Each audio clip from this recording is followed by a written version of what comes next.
Fine day for parcel pickups, isn't it? How may I be of assistance? We do, in fact, have a parcel here for a Mr. Clark, Minister. You're not an official member of the Halcyon Parcel Service Team. That means you'll have to sign a release form. Oh, I'd have to submit a request for a release form, and then wait for a receipt for my request of a release form. Then you'd have to make an appointment. Couldn't say. We've got a backlog, and I'm planning on retiring in the next 35 years, but I could give my successor a memo on your behalf. You're welcome to lodge a complaint in our suggestion box. Actually, no. We're still waiting on our delivery of a new suggestion box. You do that? Wow. Hey, you know, a positive review from the minister would go a long way in my semi-monthly employment audit. Here's your parcel to be delivered to Mr. Clark, Minister. Law speed. Don't speak. Hold that posture for a moment while I admire you. You have a natural contrapposto, my dear. The way you rest your weight against your hip suggests a certain rugged charisma possessed only by the mighty primal and the well-traveled spacer. Splendid. I love it. Your walk, your posture, the cut of your clothes, you carry yourself with the bearing of a noble, but you dress like a barbarian. How deliciously outre. I'm Celeste Jolicoeur, and you, my dear, are exactly what Byzantium needs. Darling, you and that brutish swagger of yours have been on my mind the moment you stepped into my studio. I'm working on a new line of clothing that will shock this city to its core, and I'd like your help. What do you say, my dear? Care to make history with me? When I look at you, I see the very embodiment of everything the walls of Byzantium were built to keep out. Making an outfit worthy of you won't be easy. I'll need your help gathering the right materials. Marvelous! You and I are gonna wake this city up like a cold splash of wine to the face. What I need is a survey of the outside world. What does the common laborer wear? How do the wild-eyed madmen of Monarch dress themselves? I've heard rumors, but I require samples. Also, I expect you to model for me. Oh, you cad! You'll be the talk of Byzantium once I'm done with you. I'll need you to model for me the following: the apparel of an iconoclast, the armor of a marauder, and a full ensemble of spacer gear, helmet included. And when I say spacer gear, I mean an outfit worn by real spacers. None of that garbage spacer's choice pedals. No tall shoes, though. I mean it. You have the bearing and demeanor of a born model. You're going to absolutely murder this job. Fabulous! I can't wait to see what you dredge up.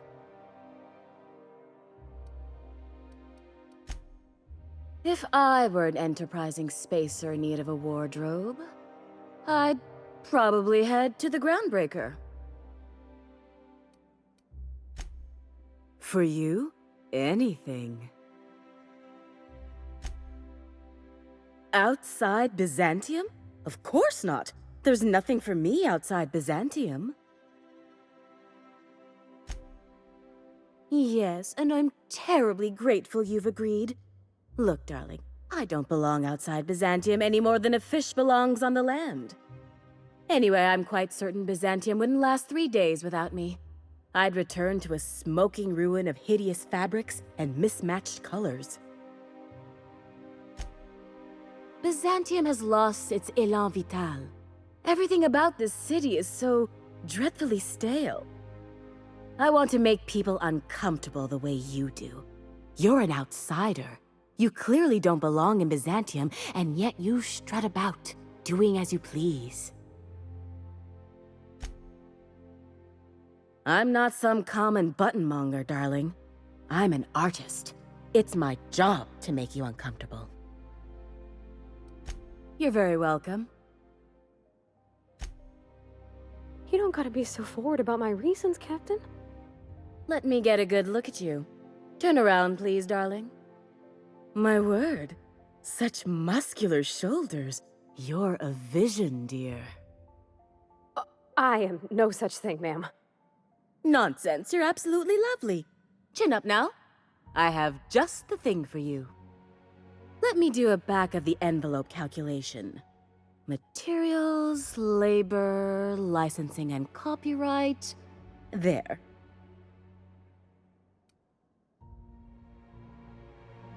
Love? That's the ultimate luxury, darling. Love. Oh, gracious me. I don't get why that's funny, ma'am. Oh, my cherub! Who woos for love anymore? That's so... precious. All right, Captain. Here is the absolute best I can do for you.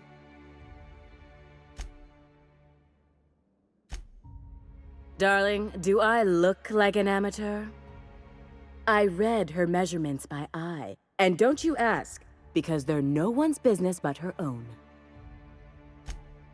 There are some things I simply cannot skimp on, darling. Such a lovely young lady deserves the best.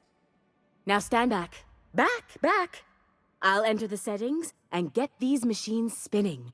You'll be broke to bespoke in merely an hour. And there we are, my darling girl. I wish you a splendiferous evening. And if you don't mind my asking, have you any interest in modeling? What? Oh, no, ma'am. All them eyes staring at me? I couldn't. No way, no how. I get scared just thinking on it. I wish you weren't so shy, my Violet. You truly are beautiful. I hope your date sees that as clearly as I. Oh, can you believe this outfit? It's so handsome, I'm almost afraid to touch it. Well, I guess that's everything then. After all this time, I just have to actually do it now. You know, there's a part Junlei's been looking for to fix up the air cyclers. They only carried them on big colony ships, like the Hope.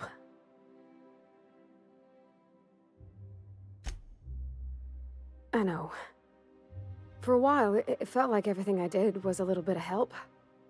And it meant I didn't have to ask her to be mine. Not yet. Not for real. Next time we dock with Groundbreaker, I'm doing it. I'll send June a message and ask her over. Oh, this is real scary, Captain. I'm grateful for all you done. I see you're still in one piece. However, you never know when that could change. Consider our accidentally torn into tiny fragments coverage. Note that all of your fragments must be recovered and must be smaller than a standard bit cartridge for the payouts to kick in. I remember that one. That's the young socialite who broke her neck, right? Of course, no one remembers me for the marauders I've killed or the bits I've stolen. Typical. That claim was airtight. Our best investigators couldn't find an exclusion for that one. Are you serious? Well, we interviewed the parents extensively. They had plenty of awkward childhood stories that illustrated their daughter's clumsiness and capriciousness. Hey, those are entirely made up. Furthermore, the claim spurred a whole line of fashion-related policies. It's become a very lucrative market. You can't, of course. Only Miss Fenhel can assign her beneficiaries. And she's dead. If we let every friend, relative, and acquaintance change a policy like that, people would do it all the time. Imagine the paperwork. Of course she is. The paperwork says so. I like to think she's dead in spirit, but technically, legally, and regretfully, I'm still Marilyn Fenhill. That's impossible. By all accounts, she was an elegant and classy woman with impossibly fine bone structure. That couldn't possibly be you. That's gotta be the nicest thing anyone's said to me in a long while. Oh, you mean hypothetically. Well, hypothetically, you'd access the terminal in the back room that contains data on all our policies. And you'd theoretically add the beneficiary of your choice. But you wouldn't actually do that, of course. That would be fraud. I think you have something in your eye. Perhaps I can interest you in our ocular abnormality coverage.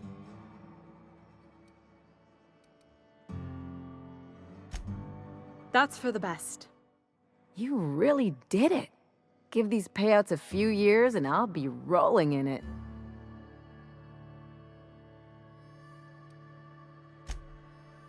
I've never been prouder to stand back and watch someone else work. I'm just glad my folks aren't gonna live off that awful story they made up. Maybe now they'll have to go back to real jobs.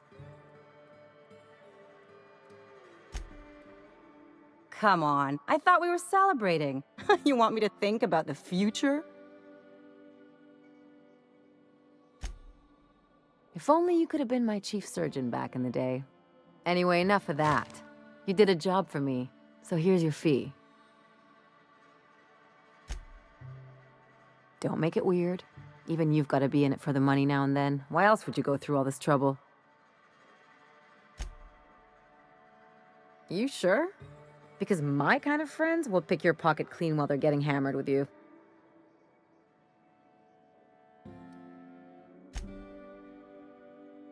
You don't have to get all mushy about it. Still, maybe you've got a point. Maybe it's good to watch someone's back now and then so that one day they watch yours. So, you just keep the money. One of us has to look out for your interests. It's nothing personal. It's just the closest thing I've got to a code. Anyway, enough of the touchy-feelies, huh? All right. She's on her way. How do I look? You bet I am. You don't want to know how much engine gunk came off me in the shower. Oh, my hands have finally stopped shaking. All right. Deep breath. Here I go. Okay, Captain, she's gone. I'm near about vibrating. I'm so excited. So she got here, and, well, she sneezed. She said, "Wow, new soap?" And I was like, "Yeah, rose-ish." Turns out it tickled her nose. Oops. And then she just sort of touched my arm real gentle-like and called the cut of my outfit elegant. I couldn't hear the rest on account of my heart was beating so hard. Then I led her into the kitchen. I think she about cried when she saw the spread.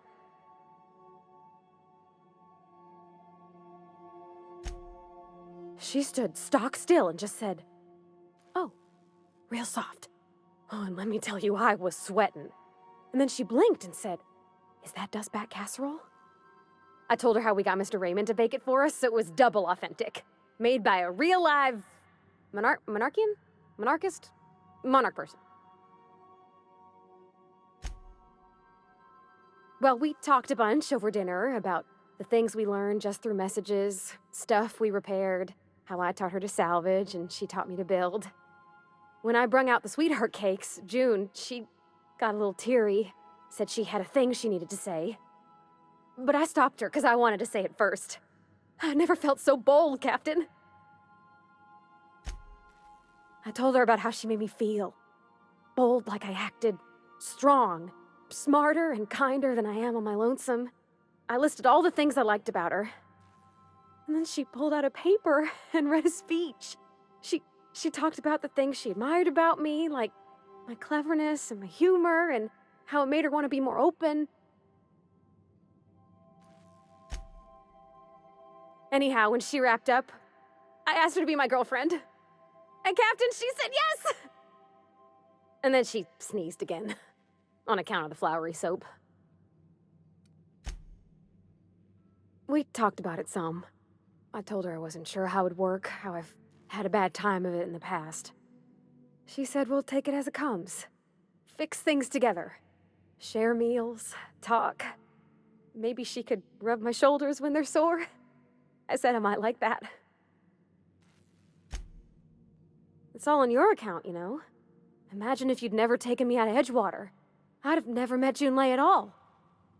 I don't know nothing about the Vickers capital P plan, but you've sure changed my life. So, if you don't mind, I'm just gonna head to my cabin and happy scream into my pillow for like an hour. That's far enough. What are you doing here? How did you even get inside?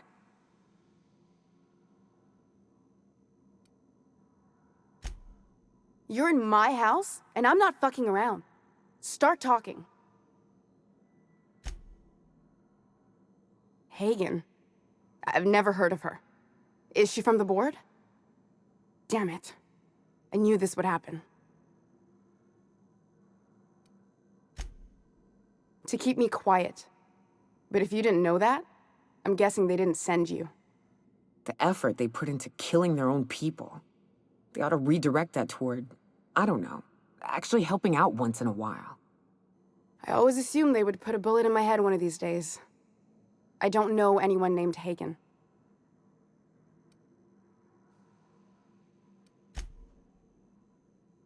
This is utter nonsense. I've never even been to Groundbreaker. What happened to the team? Tell me you didn't move their suspension tanks. Small consolation. My team, the finest minds of their generation, reduced to salvage. We were trying to prove that the colony could survive the crisis bearing down on us. What are you doing, Doctor? This information is beyond classified. You can write me up in your report. It hardly matters. I'm researching a new way to feed the colony. The crops we transplanted from Earth don't give us the nutrients we need. Our colonists might not realize it yet, but they're starving.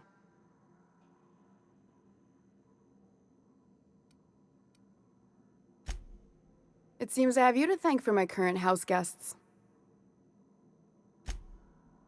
The food we grow here barely sustains human life.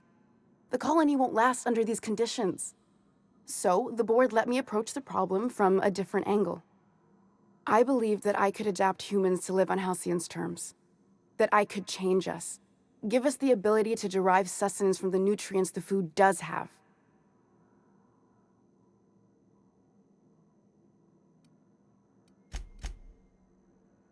I know. I was there. Thomas was the first to take the gas. A simple test, he said. I told him not to, but he insisted. We learned a lot from his autopsy.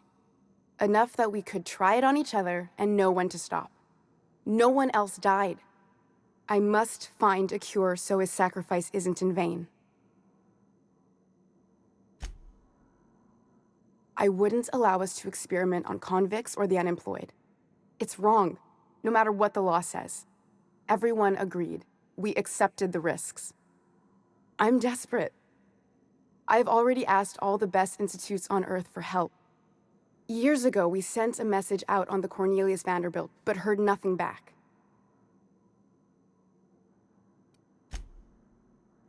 It's been missing for over 2 years now. They never re-established contact after the skip to Earth. Of course, the board is keeping that under wraps. Board cover-ups? Vessels disappearing into the aether? Sounds like the work of aliens to me. That ain't a shock. Board folks will lie to their own mothers if it preserves their paychecks. The board is uneasy about letting the colony know, seeing as half of their military force vanished without a trace. Oh, nothing wrong with colonists getting unruly. Could be a real boost to the pitchfork industry. The board also has its brand to uphold. If you can't trust the brand, what else is there? Once we can replicate a success, the board will move to rewire our nucleon. With any luck, our next generation will be eating and thriving off Halcyon crops. I don't understand a word she said, but I don't like her tone one bit. Fuck that. People are people, and ought to stay the way they were born. They start trying to tinker with my blood, I'll bury them. We haven't made enough strides to advance the plan. Hardly any at all. But we have to keep trying. You came to kill me. I assume that's still on the table. Please don't. If I die, there's no one who can reproduce our work. every sacrifice will have been for nothing.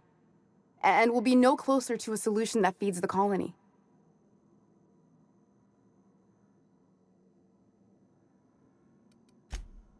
You know how I feel, boss. If you're a cog in the corporate apparatus, your face is pretty much fair game. That's my motto. Everything I did was for the good of the colony. Consider that. Look, cold-blooded murder ain't easy on my spirits. But all this research, all these experiments, it's wrong. It's all void damn wrong. I hope you know what you're doing, Captain. I leave it in your hands. The one on the wanted posters? They say he's an anarchist. A madman, a butcher. I'll do it. Doctor! What choice do I have, Commander?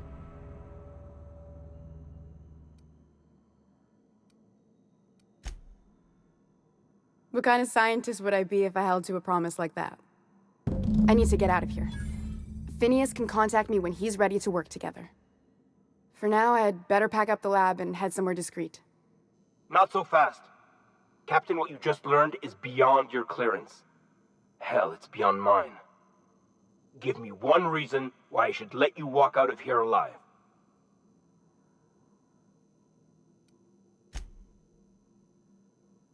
That'll do, sucker.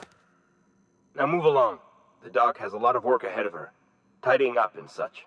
There's nothing to see here. Move along. Yeah?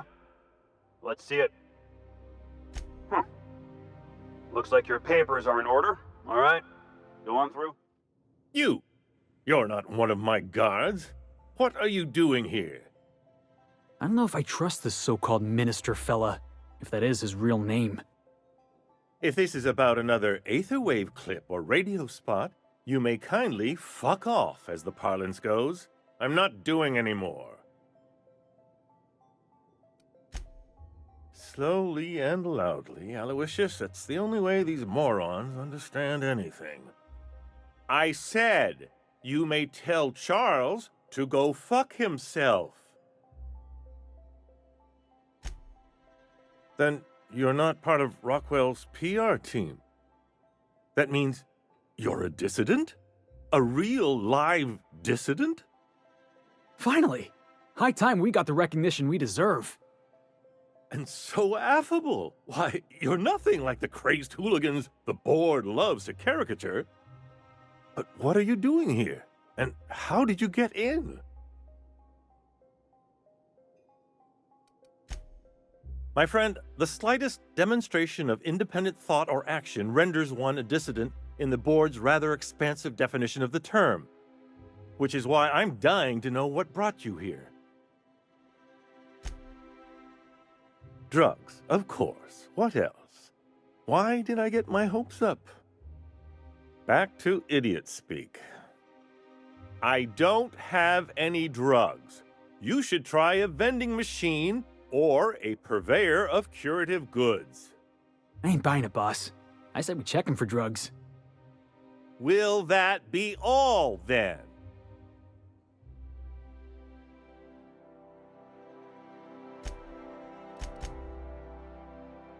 Oh dear, I don't think I can say this any more slowly. Unless... Of course. It's Rockwell again, who else? And I thought he was only holding me here to keep me out of the way. Chairman Rockwell. He's kept me under house arrest for years. I've long suspected him of transacting business in my name, but this proves it. So the chairman's a crook who can't be trusted? Who knew? Please, this is important. Whatever it is that brought you here, Rockwell's the one behind it. How should I know? I've been under house arrest for years. But there is a way to find out, and perhaps to set things right. Whatever Rockwell's doing, he'll be doing it from the HHC headquarters. Your best lead is to look for details in his office. If by look for details he means knock things about and take what we like, count me in. That's certainly one way of doing things. far be it from me to dictate your methods. This colony's problems have always seemed to trickle down from the top. If we're set on fixing Halcyon, that's as good a place as any to start. Exactly. And fix it we must. Why, this is starting to sound like an issue of Dissident Hunter. Halcyon Holdings Corporation, the collective of companies that run the colony together. Allegedly in partnership with the Earth Directorate and appointed Minister of Earth.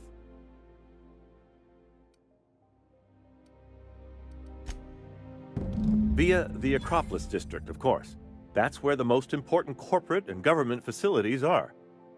But only board employees are allowed into the district. There's a heavily guarded checkpoint just down the street. There might be a route through the maintenance tunnels, but I'm afraid I don't know specifics. Most people avoid the area for obvious reasons.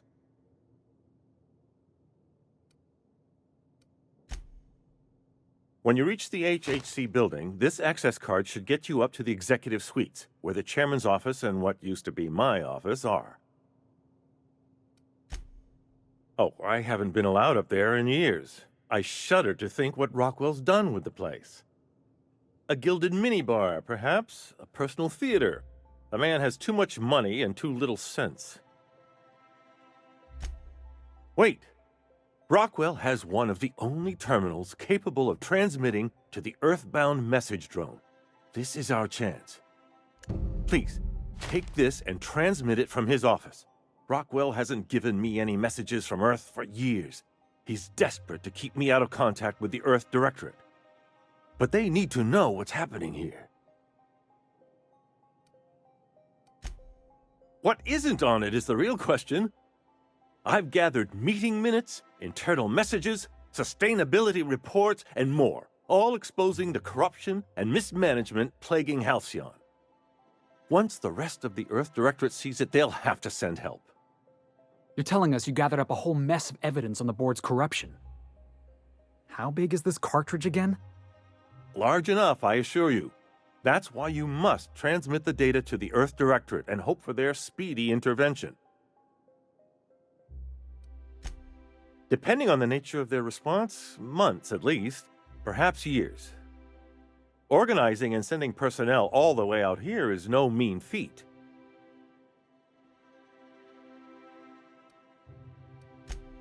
And now I entrust it to you.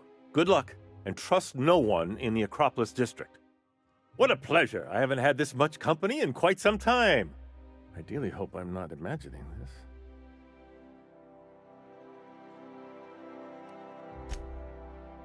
How delightful! What is it? The latest issue of Dissident Hunter! I've been waiting for this. Most of what passes for entertainment here is appalling.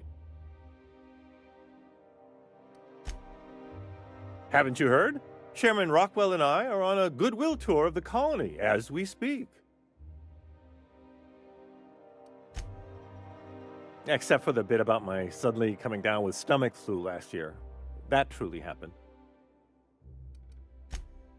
Probably because I've no interest in being his puppet. My predecessor was content to serve as Rockwell's lapdog. When he saw I meant to oppose him, he made sure I'd have little opportunity to. Aside from battalions of UDL security forces, most of Halcyon knows my name and face, so I could hardly evade Rockwell for long. Besides, remaining close has allowed me to learn just how wrong things have gone around here. It's quite all right. I've got every back issue of Dissident Hunter to keep me company. Are you telling me you haven't read one? They're fabulously entertaining. Gotta side with the minister on that one. Dissident Hunter's a work of genuine culture. Also, they're a surprisingly useful means of ascertaining what's going on in the broader colony. The board's most pressing grievances tend to feature heavily as the problem of the week. Sometimes it's factory strikes, other times it's dissenters. Why, I do all the work no one else wants to do. I write reports no one ever reads, monitor colony statistics that no one pays attention to. When I'm not being conscripted to perform in the chairman's propaganda, of course. Because someone must. Halcyon is headed for a collapse, and no one seems inclined to do anything about it. I'm inclined to do something about it. Just give me a tossball stick and 10 minutes alone with the chairman.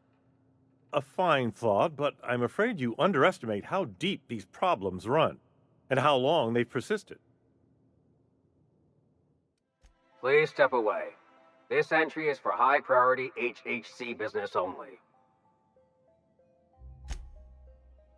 Huh. I didn't realize we were still using those iridescent stickers. But this looks right. I'll just need you to register your weapons with a revised request to carry 32B form. Each weapon will need a separate form. I'm not authorized to employ humor on the job, sir. Now, let's see. Damn it. When did I run out of forms? You don't have to be sarcastic about it. Look, you don't have time to wait on new forms, and I can't afford the citations for impeding HAC business. So I'm going to save us both some trouble and waive your forms. Just know there are a bunch of guards upstairs, and they're all high on Dervish Mist and low on patience. So try anything funny, and they'll paint the walls with your guts. Don't worry, boss, I got a plan. First, we get ourselves some tossball sticks, right? Then we sidle up to him all polite-like. These ain't humorous types, Felix. I understand you're Maverick Johnston's new star. Well done. Personal assistant to Adjutant Akande and Chairman Rockwell. I'm also responsible for organizing the adjutant's stationery, which is more of a hobby. Ah. Oh, you were being serious. I'm obliged to inform you that Chairman Rockwell is unavailable for an indeterminate duration.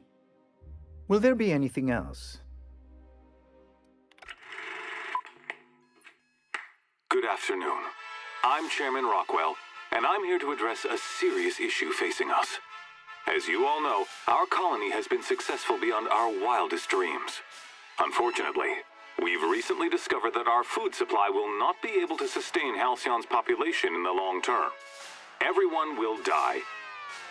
Everyone will slowly stop living from malnutrition. But we're doing it together, and that's what matters. I fucking swear, if someone doesn't give me something to read that will placate the masses soon, all of you will find yourselves violently unemployed. But I can assure you there's nothing to fear. We've got a solution. It's called the Lifetime Employment Program. We will freeze most of the colony to preserve resources, while the best and brightest of Byzantium continue living in prosperity. Look, you idiots! How many times do I have to tell you we can't say shit like that? Fire whoever wrote this! While Halcyon's brightest minds solve the problem of our nutritional shortage, the rest of the colony will be placed in suspended animation. Individuals will be revived on a rotating basis, so that every Halcyonite can be part of the important work of saving our colony. By testing paperweights. Sorry, couldn't resist. Let's go again. And someday, in the not-too-distant future when we've solved this crisis, we'll all be back together again working for the good of Halcyon. Until then, the board shall provide for the deserving just as it always has. So, obey your supervisors, take your vitamins, follow your corporate-mandated grooming rituals, and rest assured with the board on your side, there is nothing to worry about. I beg your pardon, Minister Clark's former office is currently closed to solicitors. What? Oh dear. Thank you for reminding me. I can't stand the thought of someone else's hands touching my custom letterheads. Not so fast. The Ministry of Accuracy and Morale is off limits to everyone without X-36 level clearance. What level clearance? You're just making up words. Basically, if you don't work here, or for Chairman Rockwell himself, you're not getting in. I don't know how you got that, but I still don't know you, and I don't have any new clearances on the list. Sorry, I'm kinda in the middle of something.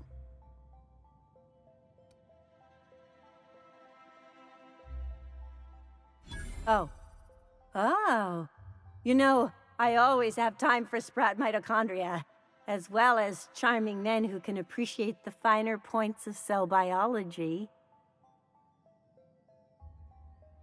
This is certainly a conversation worth continuing elsewhere, but I don't think I've seen you around, and I'm sure I'd remember you.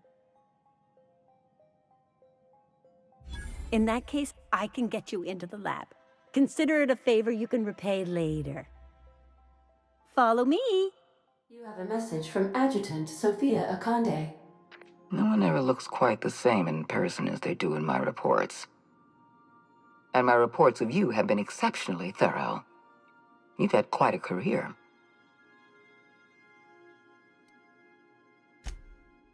I'm glad to hear that.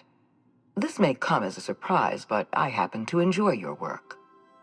I've been keeping up with you ever since Emerald Vale. Now that was an interesting piece of work. A rundown backwater, barely worth the ink on a map. Until you showed up. When you cut off power to Edgewater, you saved me a great deal of trouble. Now I don't have to bother trying to save that town. All this happened because some mysterious stranger fell out of the sky. Not always.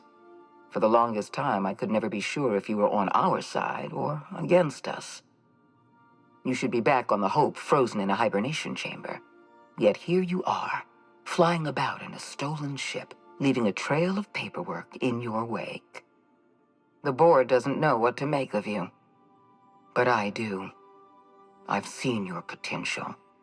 There's so much we can do for this colony. You haven't exactly been keeping it a secret. We raised security on the Hope after Wells broke in. As for discovering the identity of the missing colonist, all we had to do was scan the passenger manifest. Then let me help you make up your mind. You have something I want. I'd like to negotiate.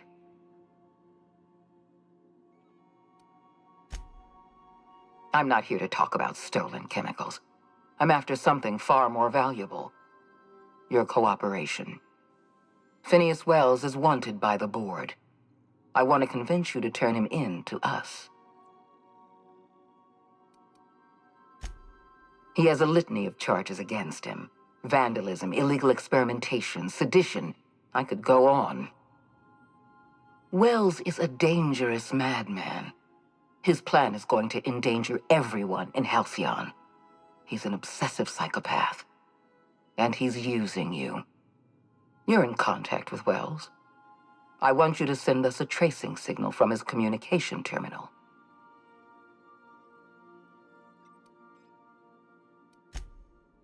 Wells was our mistake. We failed to apprehend him for years. I'm asking you to help me correct that mistake.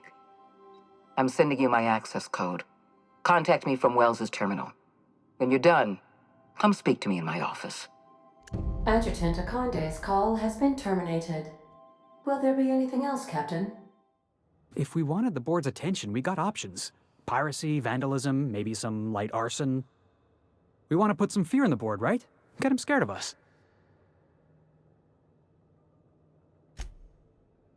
I want to believe you, but the adjutant didn't seem too scared of us. You just got an audience with Sophia Akande. That's the adjutant to the chairman?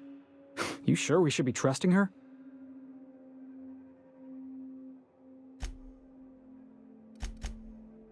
If you think she's using us, why'd you give her the time of day?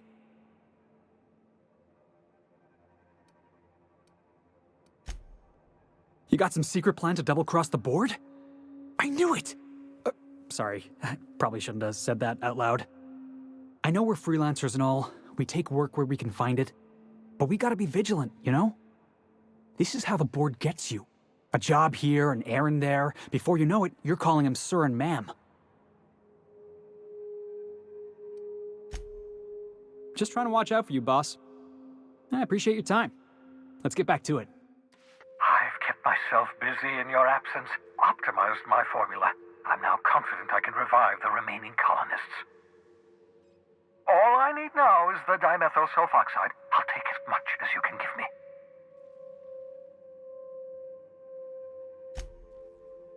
What? Oh, yes, well, that's obvious.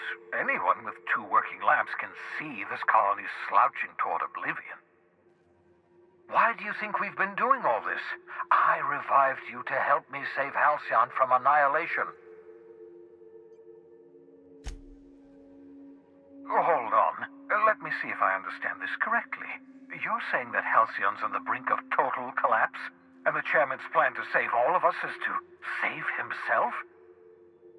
I always knew Halcyon was heading toward a systems collapse, but I never imagined we were already there. The board made this crisis, and now they want to solve it by freezing the rest of us? That's not a plan. That's a goddamn escape clause. That makes 2 things we don't have: time and chemicals to revive the other settlers. None of this was supposed to happen. I was supposed to revive the Hope's colonists. We were supposed to have enough time to solve the problem before we all starved. Human test subjects. Oh, that's grotesque. That's unthinkable. That's exactly what I'd expect out of the board.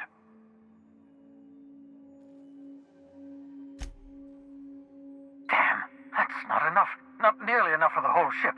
I could revive a handful of settlers. Maybe, possibly, damn.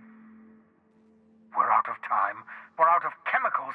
We may very well be out of options. If the board has their way, we're all going to be spending the rest of our lives frozen in stasis. Do you realize what this means for the Hope? For your fellow colonists? The board's going to kill them all. Toss them out into space, just to make room in their hibernation chambers.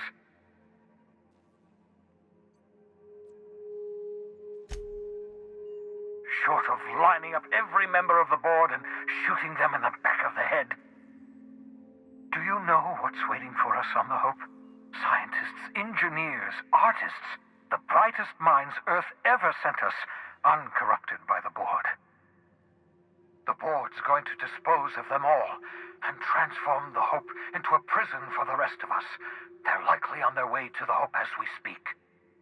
We need to get to those colonists before the board. I have enough chemicals to start reviving a few of them, but no easy way to get them off the Hope. Merciful gibbering law, you're a genius! We bring the Hope to us. Skip the entire ship across the distance of colony space, right next to my lab. Yes, exactly. You're a step ahead of me, but I perceive the shape of your plan. If we link up the Hope to the Unreliable, then use your navigational computer to calculate a reasonably safe vector, we can skip the entire colony ship into the rings of Terra 2. I don't know much about skip drives, not the physics anyhow. I do know the Hope's real massive. How's our bitty little ship supposed to skip it? Excellent question, my sharp-witted mechanic. You will use your own ship to power up the Hope's skip drive. Your navigational computer can handle the rest. I don't understand a word you said, Doc. All I know is, if we're gonna hijack a colony ship, count me in. Yes, excellent. I approve of your enthusiasm, young man. You should ask your captain for a raise. You'll need to switch on the Hope's auxiliary power using the Unreliable. Then head to the bridge. Your navigational computer, Ada, should be able to activate the Hope skip drive. Once you've skipped the Hope next to my lab, I'll have easy access to the frozen colonists. I can start reviving them immediately. Certainly. How can I help? It wouldn't surprise me. When I pulled you out of the Hope, the board nearly intercepted me. I expect they stepped up security since my little act of larceny. Skip drives were never designed to be used within a system, but I skipped my ship across Halcyon when I rescued you, and that turned out fine, mostly. That is, I ruined my ship and nearly killed myself in the process, but the maneuver was well within acceptable margins of risk. You'll be fine. You'll be fine.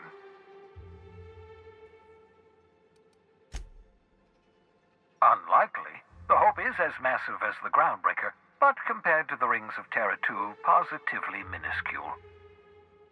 The board might notice, possibly, depending on the position of their heads relative to the depth of their collective posteriors. I know you're wondering why I'm doing all this, why I believe the people on the Hope are the answer to the colony's problems. The Hope is carrying some of humanity's most brilliant thinkers, scientists, engineers, experts in their field. If we work together, we can still find a way to save Halcyon. The board would have us believe Halcyon is beyond saving. I choose to believe otherwise. If there's even the slightest chance we can save Halcyon from oblivion, then we have to take it.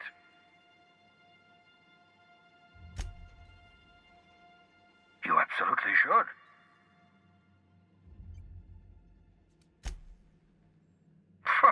Sarcasm, the last refuge of the witless. The adjutant must have sent you some kind of tracking code. If you don't use the code, she'll suspect you betrayed her.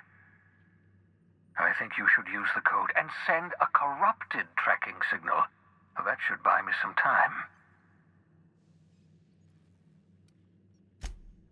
The enemy is bound to discover my hideout sooner or later. I'm prepared for that eventuality. This is just my way of buying myself a little time. Use my communications terminal to corrupt the tracking signal. While the board busies themselves trying to decipher it, I'll have plenty of time to prepare my defenses.